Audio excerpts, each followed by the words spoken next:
Hi friends, माझ्या चॅनलवर तुमचं स्वागत आहे. आज मी इथे कणकीपासून छान अशी रेसिपी घेऊन आलेली आहे. त्याचं नाव आहे उकरपेंडी. उकरपेंडीसाठी लागणारे साहित्य: 2 वाटी कणिक, गव्हाचं पीठ आणि थोडं जिरं, शेंगदाणे, हिरवा कांदा आणि दही आणि तीळ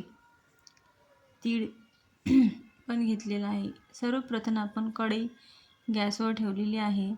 कढईमध्ये आपण कणिक छान भाजून घेऊया. पूर्ण लालसर होईपर्यंत त्याला सतत हलवत राहायचं. नुसतं त्याला जर सोडून दिलं तर ते खालून पूर्ण आपली कणिक अशी जळून जाणार. त्यामुळे त्याला अरत परत करून असं करून घ्यावं. नंतर आपण एका बाउलमध्ये ती काढून घेऊया. नंतर त्या कढईमध्ये आपण तेल टाकूया. तेल गरम झालं की त्यामध्ये आपण जिरं, मोहरी असं तडतड फुटेपर्यंत होऊ देऊया. नंतर त्यामध्ये आपण जे शेंगदाणे असं मी जाडसर थोडे हाताने काढून घेतले आहे. बघू शकता मी इथे सर्वप्रथम शेंगदाणेच टाकले आहे. तेलामध्ये शेंगदाणे छान होतात. नंतर त्यामध्ये तीळ टाकलेले आहे. तीळ असं परत करून घेऊया. नंतर त्यामध्ये मी छान हिरवा कांद्याची पाल टाकलेली आहे आणि ती पण मी पूर्ण परत करून घेतलेली आहे. बघू शकता.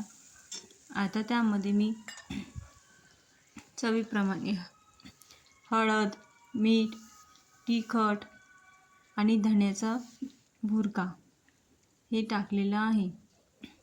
नंतर पुन्हा मी त्याला परत करून घेणार आहे. उकरपेंडी परत झालं की त्यामध्ये आपण त्यामध्ये जे आपण कणिक भाजलेली होती ते थोडं टाकून देऊया. ती टाकल्यानंतर आपण त्याला पण पूर्ण मिक्स करून घेऊया सगळी. आणि इथे मी थंड पाणी टाकणार नाही आहे. त्यामध्ये मी थोडं गॅसवर गरम पाणी करून कोमट पाणी आपण त्यामध्ये थोडं टाकायचं आहे. त्यामुळे कसं होते ना, उकरपेंडी ही मोकळी येते आणि छान आपल्याला उकरपेंडी मोकळी येते. बघू शकता मी इथे पूर्ण परत करून घेतलेली आहे. आणि जे आपण इथे दही घेतलं होतं ते पण मी पूर्ण इथे टाकून दिलेलं आहे. पाहू शकता. अजून एकदा त्याला एकजीव करून घेऊया. नंतर लागते तसं थोडं आपण त्यामध्ये पाणी ॲड करूया. एकदम पाणी घालू नका. एकदम पाणी घातलं की त्याचा पूर्ण गोळा तयार होऊन जाणार. आपली उकरपेंडी अजिबात मोकळी येणार नाही. बघू शकता मी इथे थोडंसं पाणी टाकलेलं आहे. अजून त्याला परत करून घेत आहे. बघा, पूर्ण त्यांना असं मोकळी अशी येईपर्यंत त्याला सतत आपण त्याला चालूच ठेवायचं आहे. बघा इथे किती छान कलर आलेला आहे.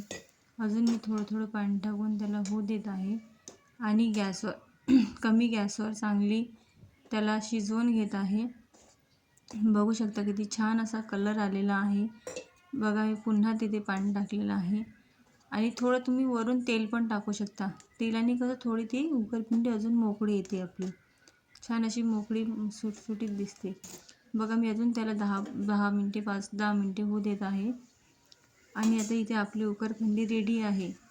बघू शकता छान अशी सुरेख रंग पण आलेला आहे.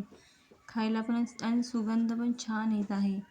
जर तुम्हाला ही रेसिपी आवडली असेल तर माझ्या चॅनलवर लाईक, सबस्क्राईब, शेअर आणि मला नक्की कमेंट्स करून सांगा की तुम्हाला माझी रेसिपी आवडली की नाही. आवडली असेल तर मला नक्की सांगा. ओके. बघा किती छान अशी उकरपेंडी दिसत आहे. चला तर मग तुम्ही पण यावर पटापट खायसाठी. त्याचबरोबर मी इथे छोटे पोंगे पण तळलेले आहे. खूप अशी छान झाली आहे. ओके. बाय.